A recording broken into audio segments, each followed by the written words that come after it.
Bonjour à toutes et à tous. Je suis ravi de vous retrouver aujourd'hui pour ce webinaire en compagnie de mes deux collègues de chez Rodet Schwartz. Donc, je remercie Monsieur Tunkelrod David, expert en alimentation chez Rodet Schwartz, et Monsieur Combe Arnaud, responsable commercial France. Bonjour. Donc, je suis Ryan Manser chez MB Electronics, ingénieur technico-commercial. Et donc, aujourd'hui, nous allons répondre, enfin, Monsieur Tunkelrod David va répondre à la question qui est de comment bien choisir son alimentation au travers de 3 étapes. Dans un premier temps, comprendre les technologies développées et déployées par Rodet Schwartz.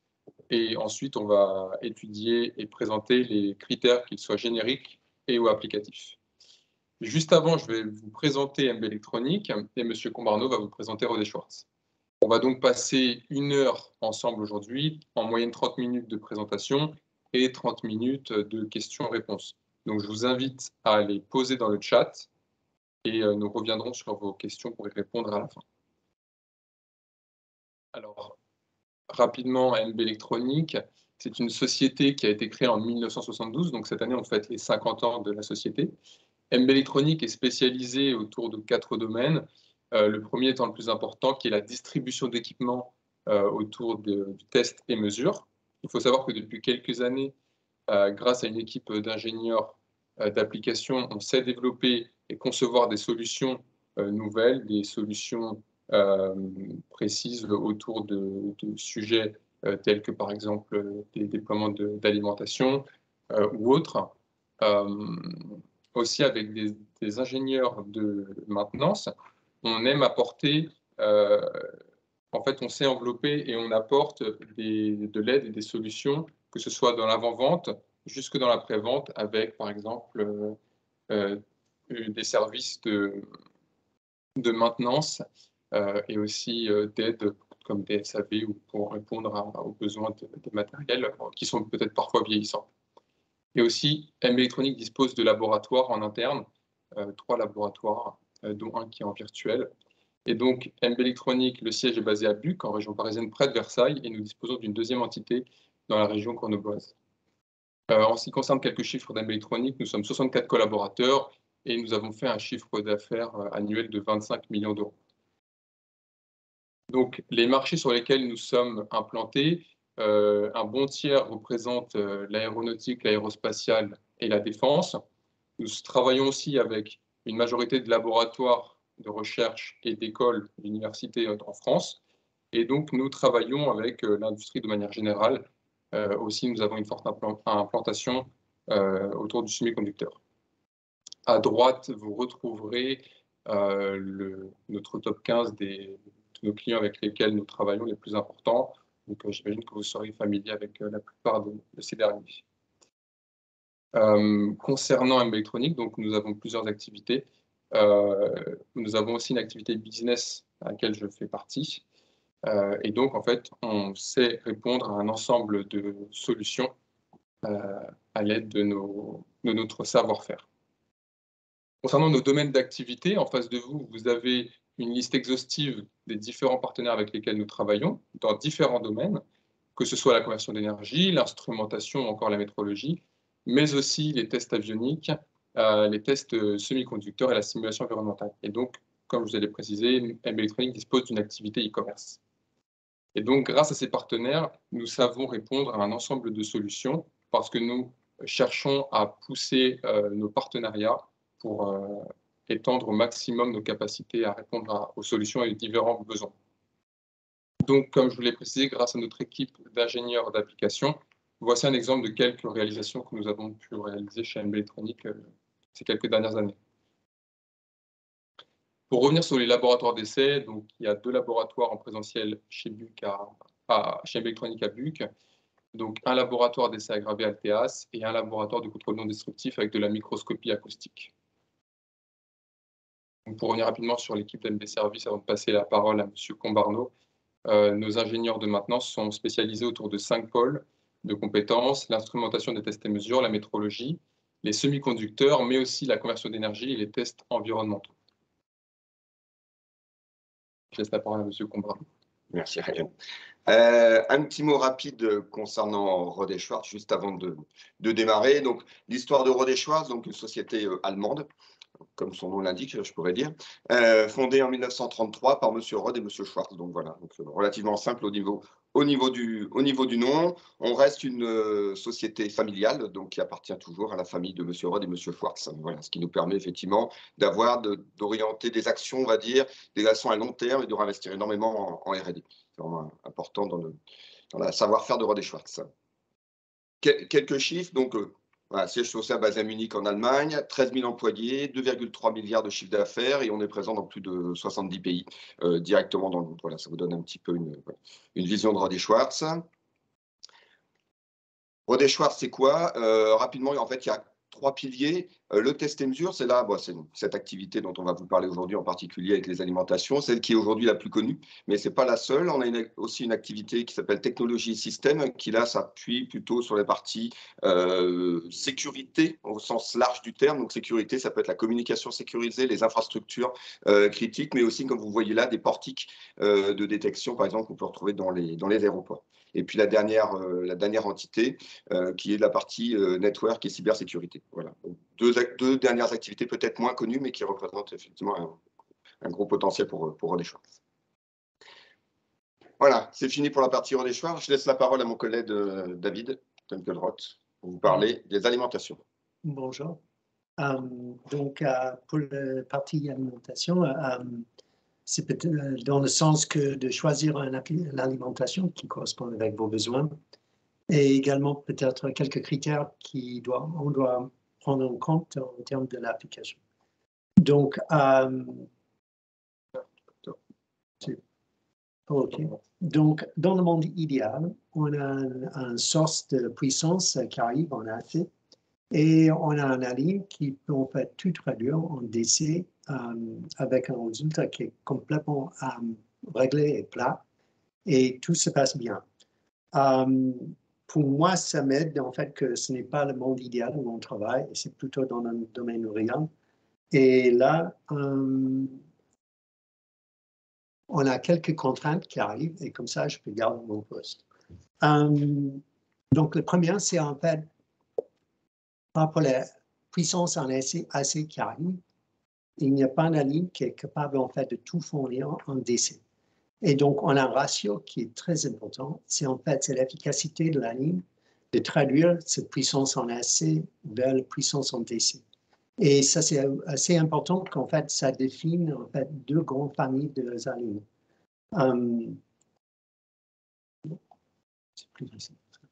Donc, un deuxième aspect qui arrive, c'est en fait, on ne peut pas fournir une puissance complètement plate.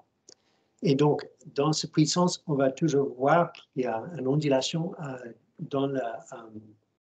la sortie de la ligne. Et on va avoir aussi un bruit associé avec. Donc, ça, c'est la situation qu'on a. Deuxième partie, c'est les caractéristiques de la ligne, en fait, redresser une situation où le DUT a changé le comportement en termes d'impédance ou en termes de courant. Donc là, on a une situation où, peut-être dans les IoT, on a un DUT qui est en veille, qui n'a pas fait grand-chose, et ensuite, il vient actif, il fait un appel de courant. Et dans un ligne, il y a toujours un aspect d'inductance, et on va avoir en fait une chute en termes de tension. Et les questions qu'on me pose, ça prend combien de temps pour la ligne de redresser en fait la tension qui est là. Donc, ça c'est un deuxième aspect qui impacte en fait tous les alignés. Un autre aspect qui impacte les alignés, c'est en fait qu'est-ce qui se passe sur l'autre côté, s'il y a la source d'AC, s'il y a les choses qui arrivent sur le circuit où la ligne est située. Donc, j'ai pensé en fait de regarder en fait les 4 éléments avec vous aujourd'hui. Donc, pour la première famille d'alim, on a en fait un alim, on va dire linéaire. Ce qu'on a, c'est en fait un transformer en première position. Je ne sais pas si non, ça ne marche pas. Donc, le transformer peut en fait, c'est la partie de la ligne qui va traduire la puissance en AC vers la puissance demandée par l'utilisateur. Ça, c'est... Donc, le deuxième aspect, c'est un redresseur de plein nombre, ou en anglais, c'est un rectifier full wave. Et l'objectif de ce rectifier, c'est en fait de rendre la tension positive. Le travail après, c'est en fait de rendre lisse la puissance qui est fournie en DC à la sortie. Donc, en termes de linéaire, on a en fait une situation où c'est super pour les applications où on n'a pas besoin énormément de puissance.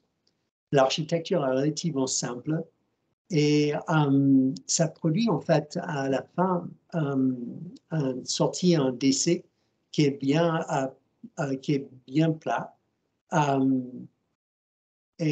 Donc ça, c'est un grand avantage par rapport à ce type d'alignement. Et on va voir ça plus tard dans la présentation.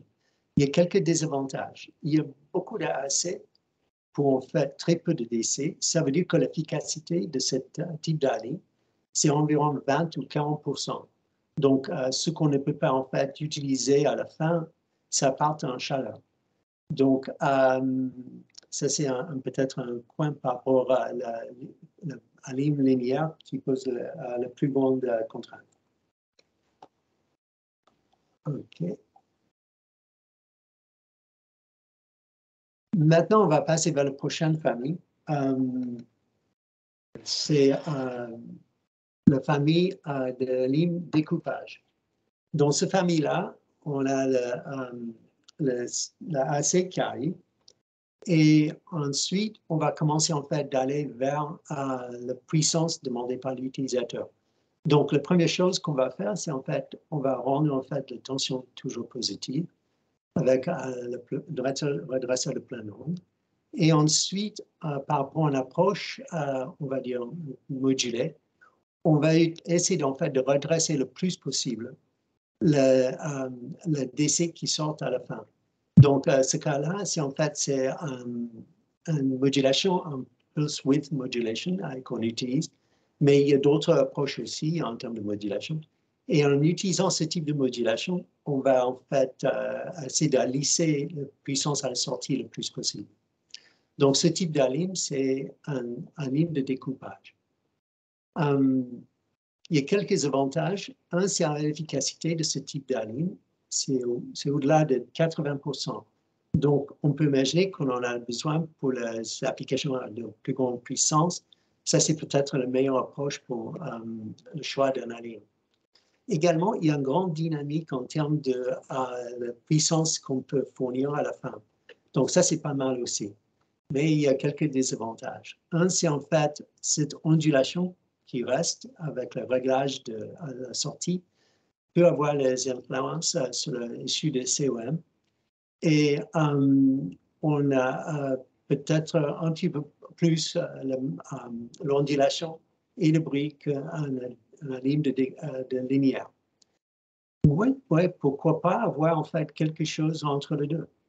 Et donc, on a ça aussi. Donc, en termes des alimes de Rode, on a en fait les alimes, on voit les trois colonnes, linéaire, mixte et switched. Et on voit en fait dans le linéaire l'NGA et les trois dernières, le NGL, NGM et NGU.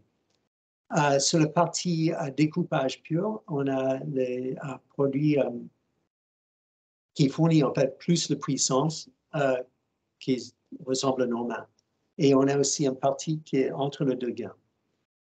Et je me permets juste, David, oui. Sur du coup les trois modes qu'on a en face de nous, les trois types d'alimentation, l'alimentation à découpage fournit plus de puissance, mais dans quel cas on pourrait le plus l'utiliser, par exemple, que une alimentation linéaire? Est-ce que des alimentations linéaires sont faites pour des applications précises? En fait, oui, par rapport aux clients avec lesquels on travaille, ce qu'on voit, c'est en fait les applications qui ont besoin de plus de puissance. Donc, pour le découpage, ça arrive vraiment là. Okay. Pour les applications IoT, souvent, on a les clients qui préfèrent en fait les alimes linéaires comme les NGL, NGM et NGU. Donc, on va voir d'autres aspects de cette alimes qui peuvent être intéressants dans ce domaine-là. D'accord. OK, un petit peu plus sur l'ondulation, c'est quelque chose d'assez important. Donc, l'ondulation, pourquoi ça pose un souci? L'ondulation et le bruit, si vous avez un DUT qui va en fait envoyer un signal sur votre PCB, par exemple, ou un autre élément qui va envoyer un signal comme un VCO, l'ondulation que vous allez voir, en fait, sera modulée sur le signal que votre DUT va produire, et également le bruit. Donc, par exemple, si on est en train de faire une mesure de bruit de phase, peut-être on va voir l'ondulation comme un bruit déterministique sur le bruit de phase, et on va voir en fait le bruit qui est à plus haute fréquence, ça se comporte comme un bruit de phase par rapport au signal produit par le DUT. Donc, le critère est assez important. Et la question, c'est en fait, peut-être vous voulez le mesurer. Et donc, on a pas mal de clients qui ont demandé de faire ça, et on comprend. Donc, ça, c'est une mesure de le bruit avec un scope. Et on voit qu'en fait, il y a pas mal de bruit et on voit l'ondulation avec la mesure faite. Ensuite, il y a une deuxième mesure et on voit beaucoup moins le bruit. On voit encore l'ondulation. Et ensuite, un troisième. Et en fait, la situation n'a pas changé par rapport au DUT, n'a pas changé par rapport à la ligne. Il n'y a rien qui a changé là. C'est simplement le raccord entre la probe utilisée par la personne qui souhaite faire le test et le masse ou la référence pour le probe. Donc, ce que je vous conseille, si vous avez un raccord qui est très long, ça va se comporter comme une antenne qui va produire en fait la première vue qu'on a vue ensemble.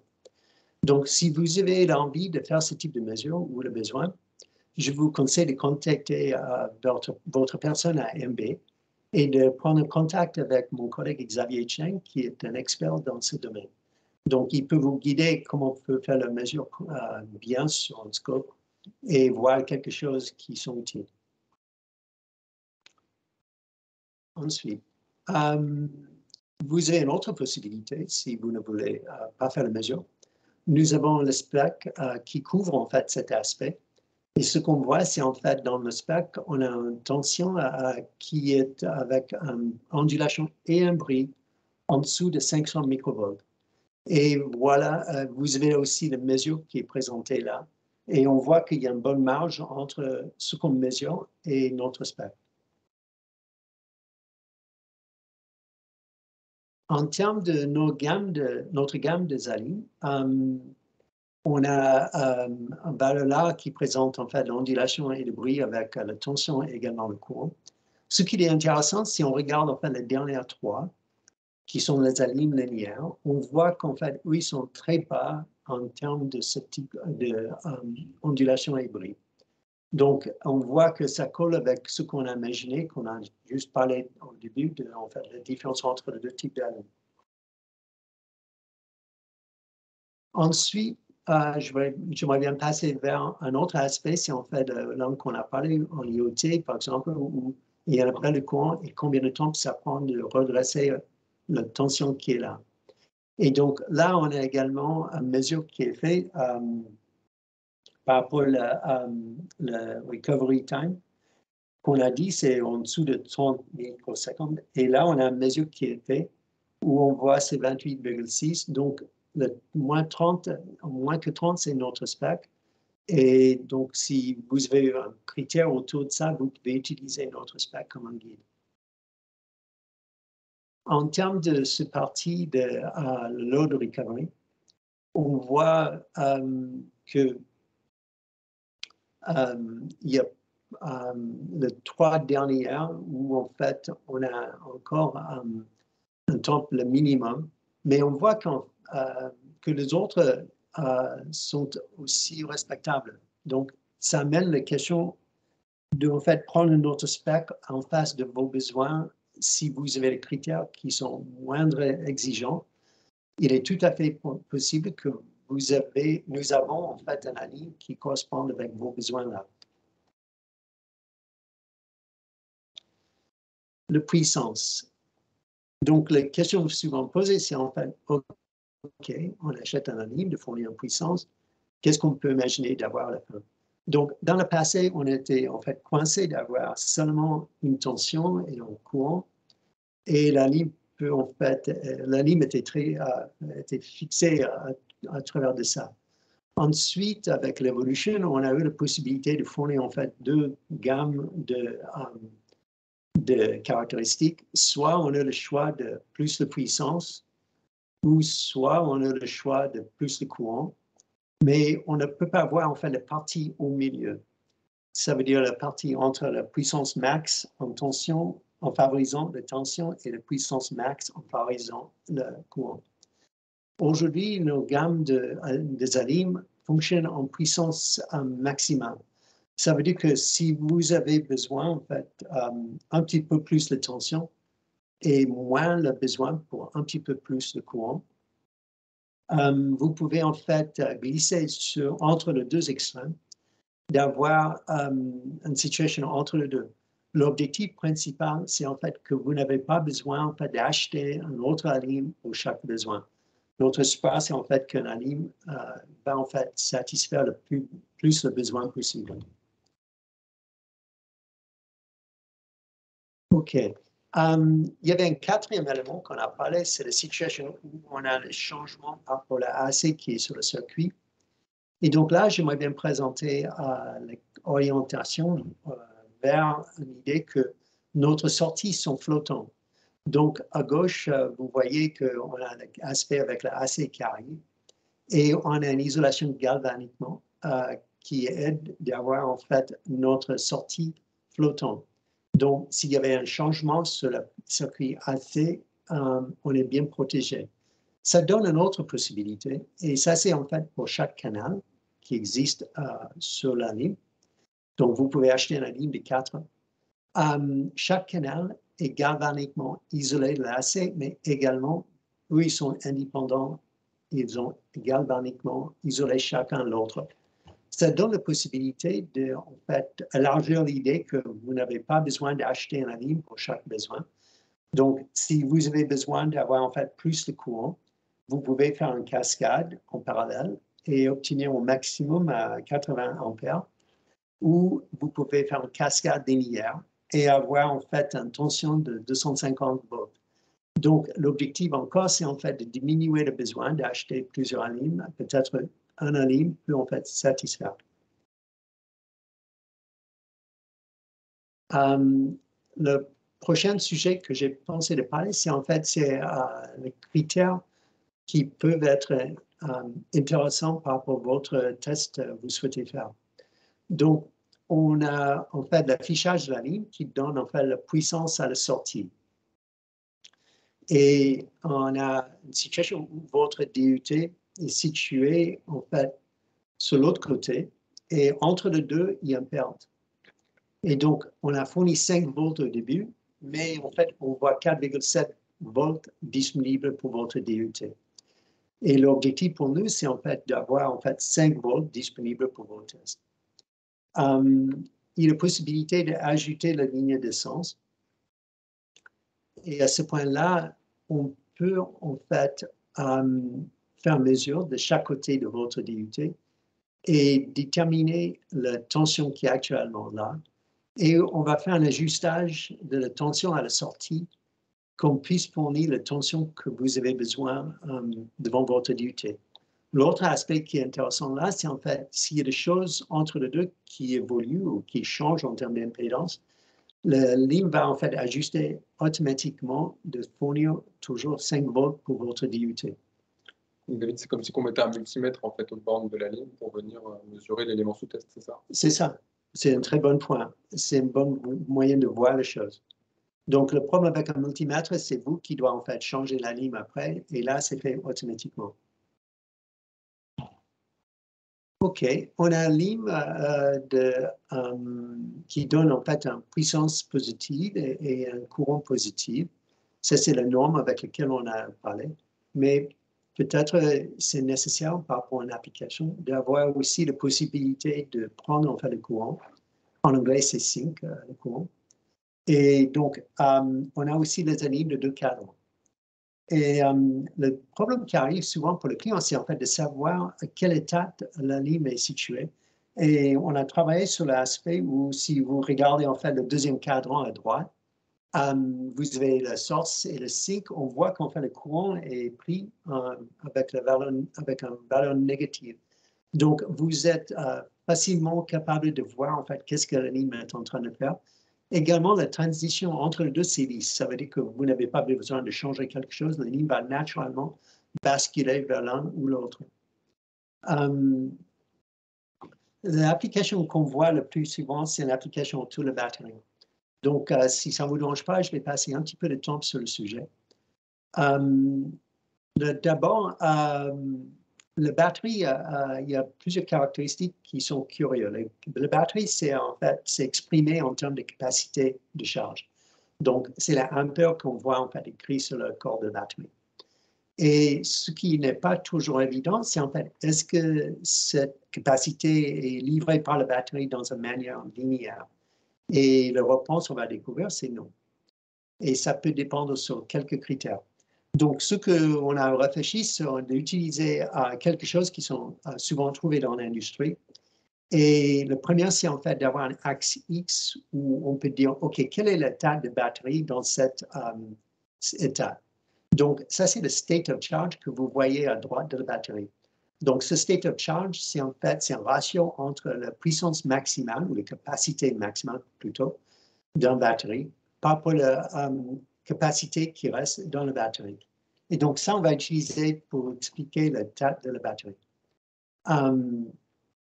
Donc, la deuxième partie qui est curieuse, c'est en fait, on voit à travers de cette state of charge, ou cette ratio, entre à droite 100% et à gauche 0%, on a en fait une situation où pour le déchargement ou le chargement, on voit que la tension produite par la batterie souvent n'est pas linéaire.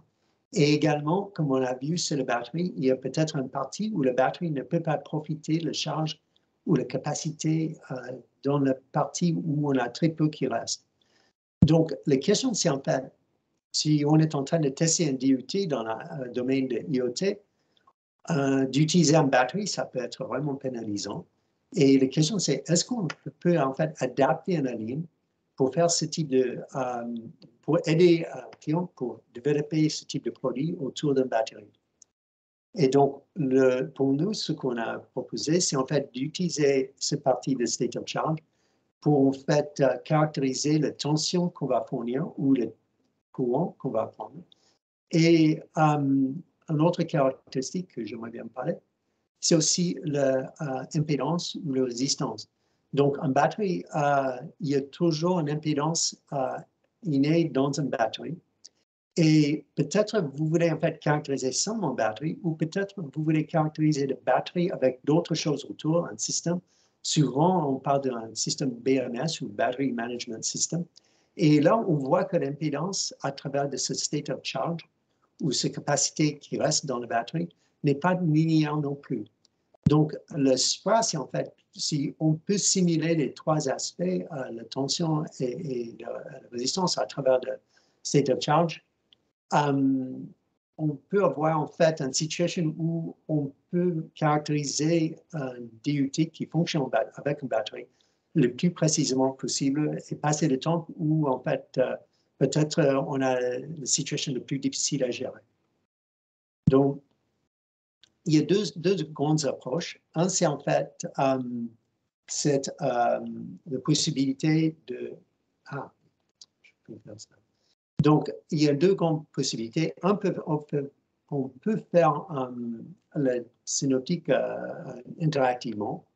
Et ce que je suis en train de très mal faire, et je suis désolé, c'est en fait de présenter que vous avez la capacité initiale qui est juste en dessous le laser que je ne peux pas maîtriser. Vous avez aussi un limiteur de courant. Donc, si vous avez un DUT qui fait un appel de courant, ça peut être utile. Ah oui, super. Et donc, tu maîtrises en fait très bien ton PC. Donc, ensuite, désolé. On a à travers le state of charge, on a aussi la possibilité de définir en fait la tension et aussi l'impédance qu'on veut en fait simuler. OK, donc ça c'est pas mal. On va aller vers la prochaine. Et maintenant, la question c'est en fait, moi j'aimerais bien avoir en fait plus de résolution sur ce type de simulation. Donc, on est également, j'aimerais bien avoir quelque chose de visuel parce qu'en fait c'est difficile de savoir qu'est-ce qui se passe. Donc, on a beaucoup réfléchi sur la possibilité de présenter les choses dans une manière cohérente pour l'utilisateur. Et donc, là, on voit qu'on a une situation où on a une capacitance maximale qu'on établit, c'est 2 ampères. Pardon, une capacité maximale, 2 ampères, un limiteur de courant, 1 ampère. Et maintenant, nous voulons en fait varier ce fameux state of charge qui présente ces capacités qui restent et d'avoir en fait le résultat en termes de la capacité qui reste et également la tension qu'on est capable de fournir et la résistance. Et la question maintenant, est-ce que je suis obligé de faire ça dans une manière relativement pas du tout fin ou une résolution peut-être plus fine, ou est-ce que je peux aller vers quelque chose de beaucoup plus fin? Et donc, vous avez la possibilité en fait, de créer un fichier CSV qui peut établir en fait la résolution que vous souhaitez. Et donc, vous pouvez modifier le state of charge dans une manière, là, on voit par 0,1%, on peut modifier en fait le state of charge. Donc, ça donne en fait une grande souplesse en termes de résolution où vous pouvez en fait vraiment focaliser où vous voulez dans une manière complètement ouverte sur le en fait de reproduire la tension et le courant d'un anime à travers une simulation que vous souhaitez faire. Et donc, David, juste permets-moi, quand on crée du coup une simulation de batterie sur l'alimentation, quel type de batterie on peut simuler? OK. On a les modèles qui sont innés qui sont mis dans l'anime. Donc, c'est la batterie d'ion de lithium, l'autre qui sont les batteries classiques. Il y a pas mal et la liste est en train d'élargir. Quelque chose autour de cette question. Nous avons le produit qu'on vend et on a en fait la mise à jour ou le logiciel qui est dedans, le firmware. Et je vous conseille en fait, quand il y a une mise à jour disponible, de profiter de ça. Vous profitez en fait, des dernières choses qu'on a établies pour chaque ligne. Et bien sûr, s'il y a un point où on est en train d'améliorer le produit, vous profitez de ça aussi, c'est gratuit. Et là, vous pouvez avoir plus de modèles qui arrivent.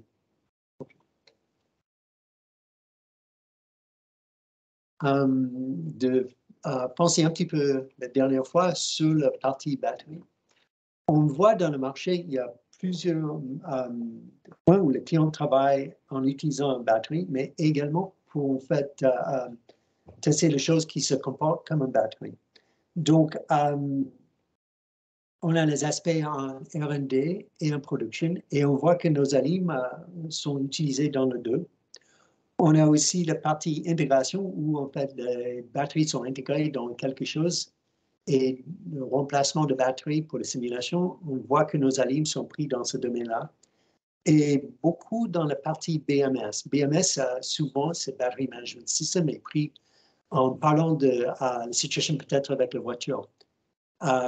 Mais on a vu récemment dans les actualités une situation où le BMS n'était pas vraiment bien testé pour une petite Samsung Note qui a pris feu dans une manière un petit peu embarrassante de temps en temps pour un utilisateur qui était sur un avion ou quelque chose comme ça. Donc, la simulation d'une batterie, la simulation d'un système de batterie devient vraiment intéressant et la possibilité de faire ça avec une finesse, ça peut aider beaucoup. Finalement, il y a l'aspect pour le recyclage et le type de test de sécurité. Si on peut faire un LIM de 2 quadrants, pourquoi pas 4? Y a-t-il un marché pour ça? Et la réponse est oui, c'est dans le domaine des composants. Et donc, ce parti-là, on a les 2 cadrans qu'on a vus précédemment. Et ensuite, on a la situation où on a simplement, visuellement, on peut dire, on a inversé la batterie. Et donc, on a la possibilité d'en fait travailler à la partie négative. La partie que j'ai pensé à vous présenter, c'est en fait que en bas, vous n'avez pas besoin de en fait, deviner quel état la lime est située. Vous avez la partie positive et négative qui est présentée pour vous. Et la lime va en fait glisser entre les différents états ou les différents cadrans que vous pouvez en fait voir clairement qu'est-ce que la lime est en train de faire. Sur le marché, on voit souvent que ça s'est utilisé dans le test ou le développement de diodes ou le produit à la base d'un diode. Et donc là, on a une situation avec, en anglais, c'est reverse bias. Je suis désolé, je ne sais pas le terme en français, où on a le courant et la tension qui est négative. Et ensuite, on a le traversé vers en fait une situation où le diode va en fait allumer ou tourner en anglais. Et donc là, vous pouvez en fait simuler ce type de diode si vous avez un DUT qui tourne autour de ce type de situation. Également, en termes d'un capaciteur, on a le capaciteur où on a aussi le courant qui peut en fait un fluide de courant. Et donc, on a un crayon qui utilise en fait ce type d'alim pour tester les éléments autour d'un capaciteur qui a ces caractéristiques. J'aimerais bien passer maintenant vers un autre aspect, c'est la protection de votre DUT.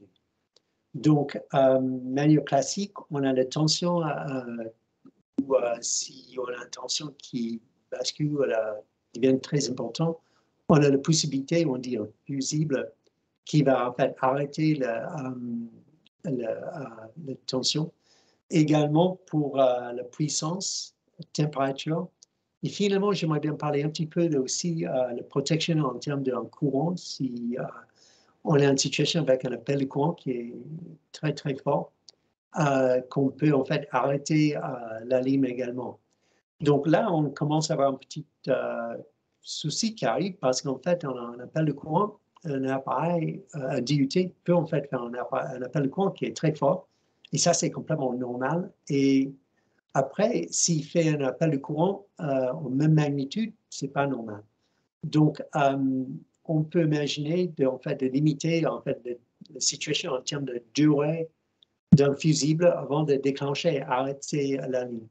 Donc, on a deux types de fusibles qui sont là. Un pour en fait l'appel de courant qui est initial. Et donc, l'objectif, c'est en fait, on voit dans la petite synoptique là, si on a un appel de courant qui est très fort, mais on a un temps de délai, retard, on peut, si le courant descend en dessous de ce retard, on ne déclenche pas le fusible et on arrête la ligne. Donc, après, on a la situation, on va dire, normale, où en fait, le DUT est en fonctionnement. Et là, on peut en fait établir un deuxième retard. Et on voit dans la deuxième partie au milieu qu'en fait, le courant était utilisé, mais ça descend en dessous du seuil. Et dans la troisième situation, l'appel de courant a continué plus longtemps. Et donc là, la ligne va en fait arrêter le canal et arrêter le courant et la tension à ce point-là. Également, vous avez peut-être la situation où vous êtes en train d'utiliser d'autres canaux et on peut en fait aussi arrêter les autres canaux si ça vous convient. Donc, vous avez la possibilité, comme à droite de la petite laser qui est là, la possibilité de simplement dire quels canaux seront arrêtés dans ce cas-là. OK. On parle plus en plus d'un ligne comme un SMU, ça veut dire qu'un Source Measuring Unit, la possibilité de en fait, fournir une puissance, mais également la possibilité de mesurer la puissance fournie. Et donc là, on a une possibilité de faire une acquisition à 500 km/mesure. C'est simple, mais faites attention. De temps en temps, par sample, ce n'est pas la même chose que mesure. Peut-être on a besoin de plusieurs samples pour faire une mesure. Mais ça, c'est 500 km/mesure par seconde, ou on mesure tous les 2 microsecondes. Donc, précédemment, on a parlé de caractériser une batterie. Donc, une possibilité, c'est d'utiliser ce type de capacité pour en fait mesurer le déchargement d'une batterie. Et à ce point-là, on a en fait le fichier CSV qu'on a besoin pour simuler ce type de batterie en train de déchargement. Donc ça, c'est une possibilité. Je pense maintenant, le parti à droite, de temps en temps, on a besoin de maîtriser soit le courant, soit la tension en priorité. Et donc, j'aimerais bien focaliser sur la photo à droite, où en fait, un domaine IoT, on appelle le courant. Ce qu'on souhaite vraiment maîtriser, c'est en fait le courant et de ne pas en fait griller le DUT. Et donc là, on a la possibilité que le courant sera adressé au début et la tension plus tard avec le temps. Ça, c'est connectique. Je vais passer rapidement. USB, LAN, WLAN, ça c'est nouveau. Et le classique, le GPD, HPID, comme vous voulez. OK. Ensuite, peut-être vous avez vous voulez en fait basculer vers différentes tensions. Vous avez la possibilité de créer votre tension. Également, vous voulez en fait aller doucement vers la tension finale. Vous avez EasyRamp qui peut vous donner ça. À droite, on a la situation où, avec l'idée de diminuer le nombre de produits qui sont sur le banc, on a aussi la possibilité d'éliminer un DMM sur votre banc. Et on peut utiliser la ligne pour en fait faire la mesure. Ensuite, la question de mesure qu'on appelle le courant. Et souvent, si on a un DUT avec un capaciteur devant, on a un appel de courant qui est très fort. Et si on est en train d'utiliser la ligne en auto-range, on a une situation où en auto-range, on va prendre en fait l'échelle qui correspond avec ce grand appel de courant. Le problème avec une grande échelle, c'est en fait la résolution va en fait diminuer. On n'a pas la même résolution qu'on souhaite. Donc, on a la possibilité de, en fait, de créer quelque chose qui se comporte comme une capacitance. Et à ce point-là, on peut en fait garder une échelle avec une meilleure résolution, surtout dans le sens que souvent les clients souhaitent mesurer pas la situation où il y a l'appel de courant, mais la situation entre les appels de courant. Donc, si ça devient intéressant pour vous, on a ces capacités. Finalement, on a aussi la possibilité d'utiliser une source extérieure pour gérer la tension et les courants produits par la ligne. Donc, en exemple, on a un générateur de fonction qui produit un signal sinusoïde. Il branche en fait cet générateur de fonction derrière la ligne et la ligne va en fait produire la tension et le courant dans le onde ou le sinusoïde produit par le générateur de fonction. Donc, ça, c'est tout de ma part. Je vais passer la parole à Arnaud. Merci David. Alors, peut-être pour conclure, donc là, David nous a présenté effectivement donc, les différents points, les points de techno, les différents points techniques, donc là, les différentes technologies. On a vu du linéaire, on a vu effectivement des animes à découpage. Ensuite, on a vu les différents points qui étaient intéressants et qui étaient à prendre en compte quand on fait le choix d'une alimentation. Donc, juste maintenant, si on remet un petit peu tous ces points sur le portfolio des alimentations Rohde & Schwartz, en fait, on va le découper aujourd'hui en 3. Donc, le portfolio, il y a un ensemble d'alimentations qu'on va appeler les basiques, entre guillemets, donc là, qui sont des alimentations, on va dire, simples, économiques, pour, on va dire, le quotidien. Donc, vous voyez ici, on parle d'éducation, on parle de système en rack ou autre. Donc, c'est des alimentations qui peuvent faire de 1 à 3 sorties et qui ont, on va dire, c'est l'alimentation de tous les jours. Ensuite, voilà, alors après, avec différents modèles, puisqu'on peut aller jusqu'à faire plutôt de la priorité tension, de la priorité de courant, on va trouver différentes choses dans la gamme.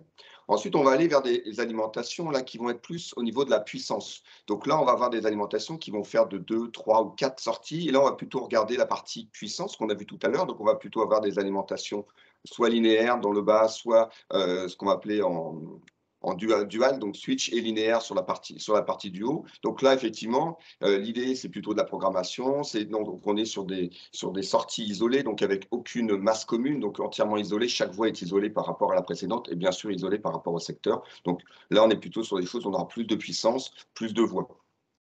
Et puis, on va passer ensuite, la 4e catégorie, Alors, je vous passe, voilà, j'ai anticipé les slides. La quatrième catégorie, qui sont plutôt les alimentations spécialisées. Donc, David nous a expliqué effectivement des alimentations 2 cadrans, 4 cadrans. Il nous a parlé de la partie simulation de batterie.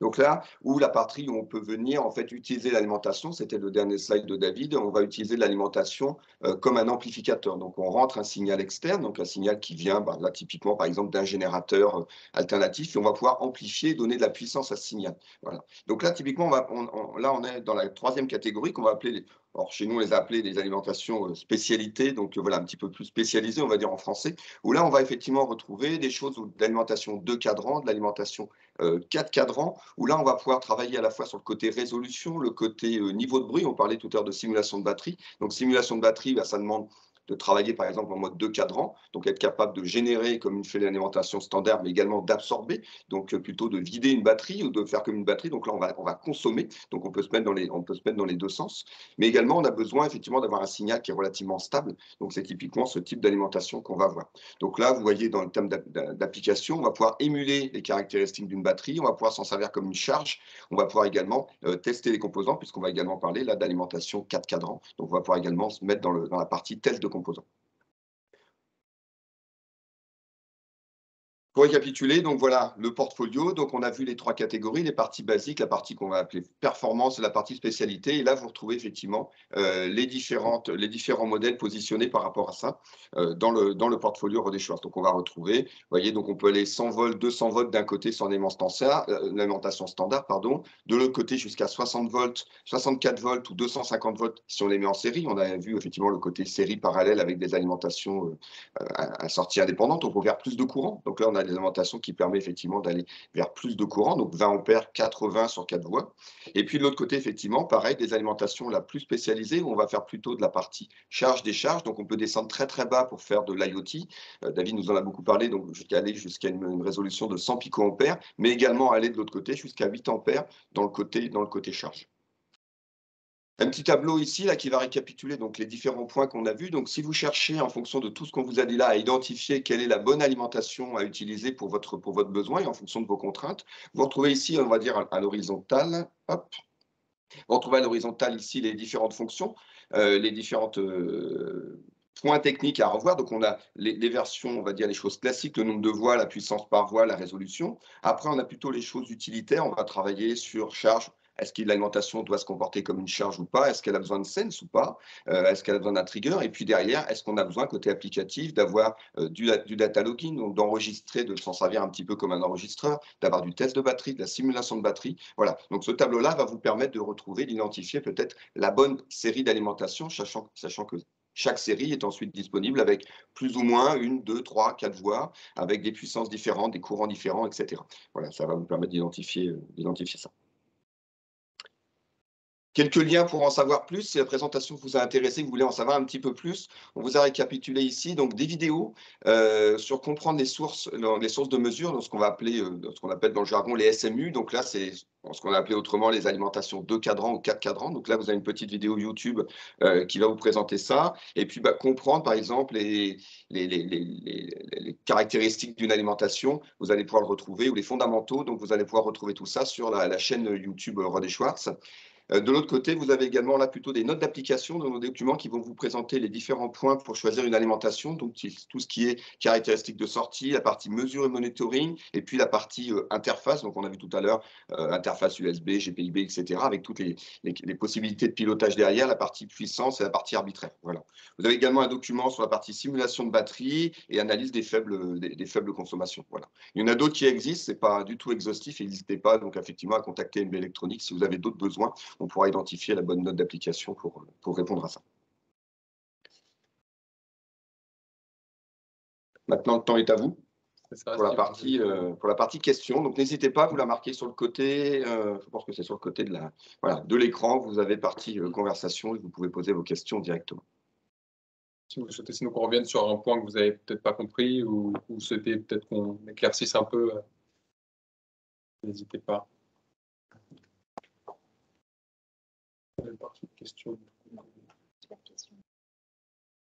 Alors, il y a peut-être une question qu'on a, alors je vais anticiper pour lancer un petit peu, une question qu'on a régulièrement, c'est la partie sur le test de batterie. Donc là, ce qu'il faut voir, c'est qu'avec ce type d'alimentation, on est capable aussi bien de tester une batterie que de la simuler. Et David parlait tout à l'heure, effectivement, des modèles de batteries qui sont chargés dans les alimentations. Donc, l'alimentation est fournie en standard avec un certain nombre de modèles de batteries que vous pouvez directement mettre en œuvre à l'écran. Mais si jamais le modèle de batterie ou la technologie de batterie, ce qui revient derrière à choisir un modèle, n'est pas encore disponible dans l'alimentation, rien ne vous empêche en fait de le créer vous-même. Donc, l'alimentation, elle est capable de tester une batterie. Donc, quand vous faites cette partie test de batterie, vous êtes capable d'en sortir les caractéristiques. Donc, vous faites des tests vous allez faire une série de charges et de décharges. Et à partir de là, on a vu tout à l'heure, effectivement, vous allez tracer les caractéristiques. Et ces caractéristiques, vous allez les reprendre. Donc, dans un fichier Excel, vous allez reprendre des points d'intérêt et vous allez pouvoir en créer votre modèle. Donc, c'est-à-dire que si vous hésitez sur le choix d'une batterie ou d'une technologie plutôt qu'une autre, vous pouvez très bien choisir une batterie qui n'existe peut-être pas dans le modèle, comme modèle dans l'alimentation. Vous la testez, vous lui faites faire un cycle de charge-décharge et derrière, vous êtes capable de resimuler, retravailler avec l'alimentation comme si vous étiez avec votre batterie. Voilà. Pour compléter la question qui a été posée tout à l'heure.